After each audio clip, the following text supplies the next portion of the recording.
Today you'll learn my proven 10-step tinnitus treatment plan.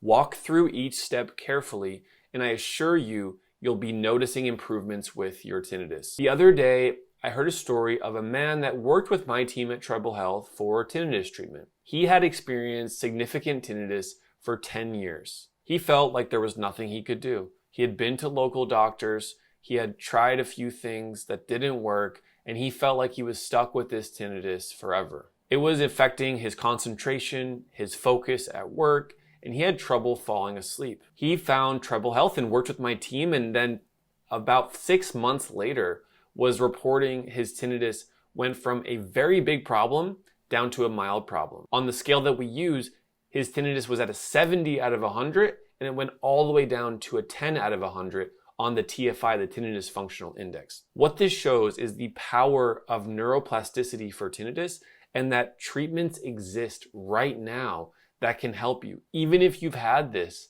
for 10 years. Let's jump into step number 1 out of 10, a proper ENT evaluation. This appointment is designed to rule out a medical or physical cause of tinnitus. Oftentimes, the ENT doctor doesn't find a direct cause of your tinnitus, but the doctor can exclude multiple causes and give us some clarity on our path forward. If you can go to that appointment, don't expect your ENT doctor to be very hopeful. They might even say things like, sorry, there's not much you can do, or there's no cure for tinnitus, you just have to manage it. But what they're missing is the steps of how you can reduce tinnitus and what you can do about it. Most ENT doctors are not very educated on tinnitus, so just take the knowledge and the value they have of ruling out things like a significant hearing loss, an infection, or a disorder going on in the physical structures of your ear. Leave that appointment with not only the clarity, but also a hearing test. That brings us to step number 2, which is healthy hearing. Data shows that about 90% of individuals with tinnitus have hearing loss, and research supports treating the hearing loss as an important aspect of tinnitus treatment. I see this with our patients at Treble Health all the time, that those who have a high-pitched hearing loss and get treatment for that hearing are not only experiencing the benefits of hearing treatment, but also their tinnitus treatment happens faster and it's a more directed approach. So that means if you have tinnitus and some hearing loss, even if you don't experience a day-to-day hearing problem, I want you to treat your hearing loss effectively. That often means with hearing devices, and having hearing aids that are programmed for tinnitus and hearing is an important step that I don't want you to overlook. It's a beginner mistake to think, no, I don't need that. I just need help with tinnitus. My friend, this is a part of how we get you help for your tinnitus. Step number 3, this usually happens with your ENT physician or your primary care physician, where you can review and adjust any medication as advised by your doctor, because some medication is linked to effects of the ear. And if you're noticing suddenly you have tinnitus and around the same time you either started, stopped, or adjusted the dosage of one of your medications, we need to look at that. It's well documented that common pain relievers, antibiotics for infections, chemotherapy for cancer, anti-malarial drugs, high blood pressure drugs, and diuretics and some diabetes drugs are linked with potential changes in side effects to hearing loss and tinnitus. So let's rule out the medication as a problem and move forward to step number 4, which is, now that you've gotten some of this medical workup piece on the side, we're going to get you help immediately. And a great way to do that is with environmental sound enrichment. What this means is that every day you're in an indoor environment, it's generally quiet. You might think, oh, I just need to tough it out in quiet and get over my tinnitus because mind over matter, right? Wrong. What science supports and is very clear in our community and in my line of work is that when you have low-level background sound enrichment, that can be nature sounds or instrumental music, that your brain has an easier time to reduce the tinnitus. Remember that the brain often reacts and responds to tinnitus like it's a threat. Think of where we came from with our hearing. We evolved over time to hear certain sounds in our environment, and our brain makes a judgment of, is this sound a potential threat or is it a normal, neutral, everyday sound? The sound of your computer fan or your refrigerator or certain electronics in your house often provide a low-level soft sound, but you don't focus on it. Compare that to you're walking in the forest and you hear some rustling of leaves next to your foot on the trail. That's a soft sound, but it triggers your brain to be aware of a potential threat or danger, in this case, an animal that could bite you. That's how our brains are trained.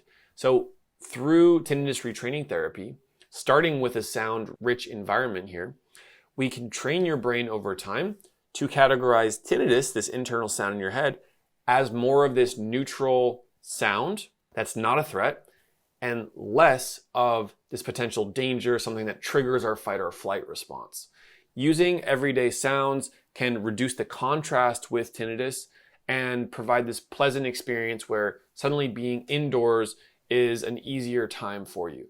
So, here's a low-cost option, which is one of our sound machines that we use at Treble Health. Having this on in the background in the places where you spend the most time indoors, like your living room or your kitchen or your home office, or if you're at work at your office there, having this low-level sound therapy playing really helps your brain during the tinnitus treatment period. Let's jump into step 5, which is habituation training. As I said, this is the 10-step proven method to reduce tinnitus over time. I can't promise that for every single individual, but I can assure you that if you put these steps into motion, you have a high likelihood of success. Our most recent from Treble Health, for example, uses the strictest criteria to judge an improvement with tinnitus. There's a big problem out there that other companies online are throwing around these numbers like, oh, this product reduced tinnitus in 90% of cases, 95% improvement rate. But if you really double click into that, if you zoom in and like me, you look at the actual studies, it's nowhere near that. They're completely misleading people. And that's something that us at Treble Health vow never to do. So what we do is we use the criteria set by the researchers, which seems obvious, but these other companies are not doing it. We use the criteria set by the researchers that says we need at least a 13-point reduction on the tinnitus functional index, the TFI, for this to be, for sure, a significant reduction of tinnitus.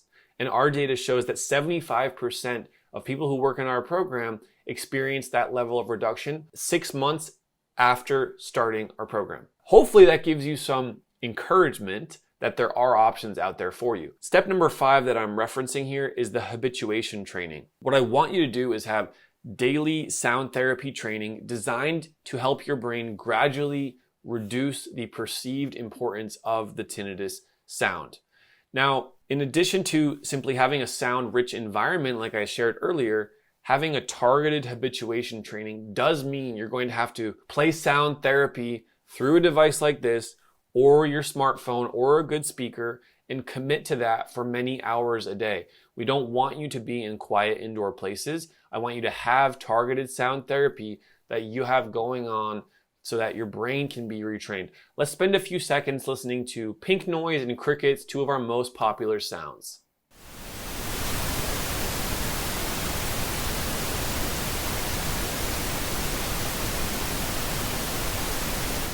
I love pink noise. That's a great default setting that we often program inside of our sound therapy devices for our patients.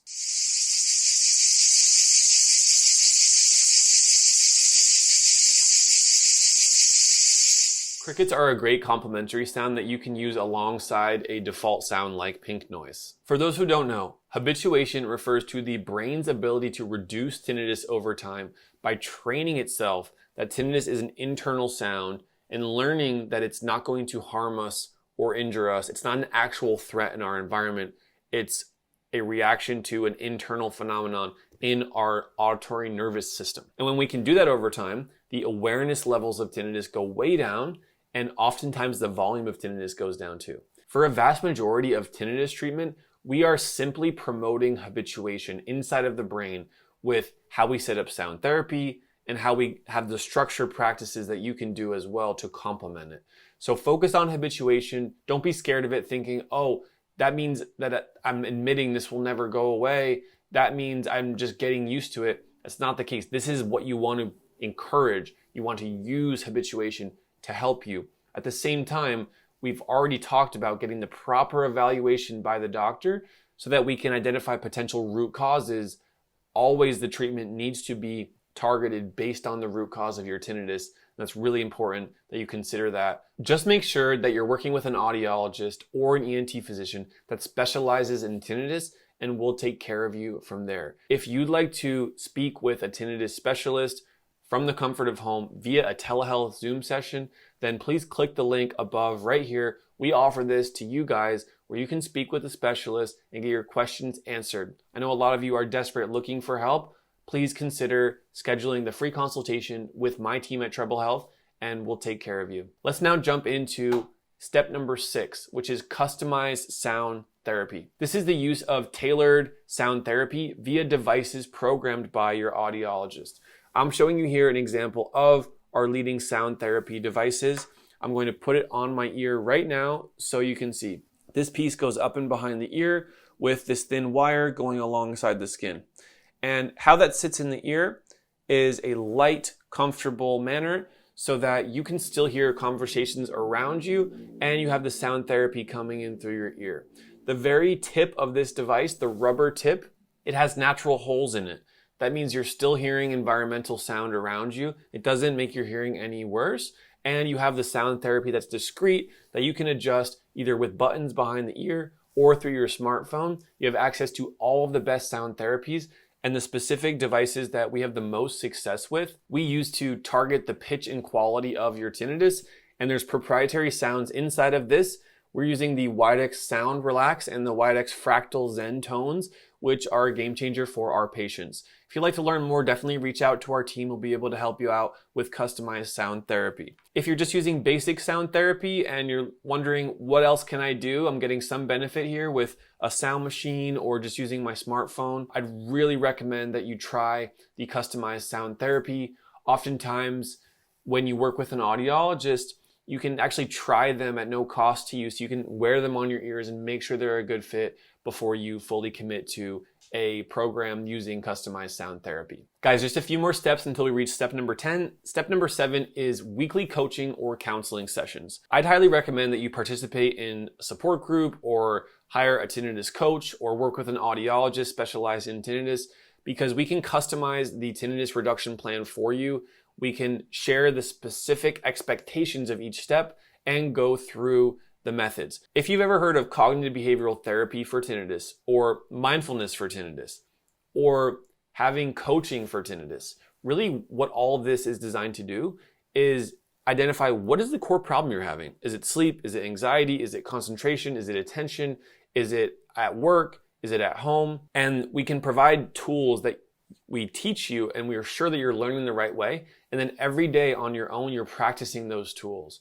What that does is it gets us out of the anxiety, tinnitus, stress loop, and it provides clear direction of how can I improve tinnitus? How can I get to my end result? Well, you simply have to use sound therapy plus use these other techniques, which are often cognitive behavioral techniques or mindful guided breathing techniques. Stay with them, learn how to do them the right way, and I assure you that you'll be glad you did. So that's why I included this as an important step of this 10-step process. I have so much fun with this. I hope you do too. Like this video if you're enjoying it. If it's helpful, comment here on YouTube, helpful. Number 8 of the 10-step process is daily progressive muscle relaxation. Practicing progressive muscle relaxation might seem a bit new age or strange, but think of it this way. Your system is reacting to tinnitus like it's a threat. Of course, tinnitus is annoying and often bothersome, but what if your brain didn't think or react to it like it was a threat, danger, or concern? If we can reach that point, then your brain will subconsciously help you out by reducing the awareness, perception, and often the volume of tinnitus over time. Practicing the muscle relaxation is a way to settle your mind and settle your body, ground your body, because we have this nervous system. It connects our brain and our body. Therefore, if we calm the body, we're sending a signal to the brain that tinnitus is not a threat, that we're actually in a more calm state than before. Optimizing your life to be relatively low stress, sleeping well, having good health, this is going to set you up for habituation. Think about what I just said. we want to create the environment so that your nervous system and your auditory brain and your limbic system, the emotional center of your brain, that it can all have the tools and the setting that it needs to get you better. So with the muscle relaxation, essentially they're guided audio tracks that you would start by flexing different parts of your body, starting with your feet and then your legs, and then you go up individually. You're focusing on one of them at a time. You're often laying down on the floor, a yoga mat, or your bed, and you're tensing and releasing different areas of your body. What that does is it takes us out of our head, out of this tinnitus anxiety loop, so cerebral, and it brings us into the somatic awareness state. I was surprised when my patients started doing this, how much it helped them. So I want you to consider trying that as well. But don't forget about step number 9, which is mindful breathing exercises. Because if you can practice short, conscious breathing exercises throughout the day, I've found that it helps my patients reduce their tinnitus. And you might think, is this meditation? What exactly is going on here? Yes, this is a form of meditation. We call it guided breathing exercises, where similar to the progressive muscle relaxation, you're getting out of your head and you're getting grounded into your body. You're settling your mind and you're calming any anxiety. You're soothing your nervous system by getting yourself out of the anxious mind. It's no doubt things are harder when we're anxious or stressed.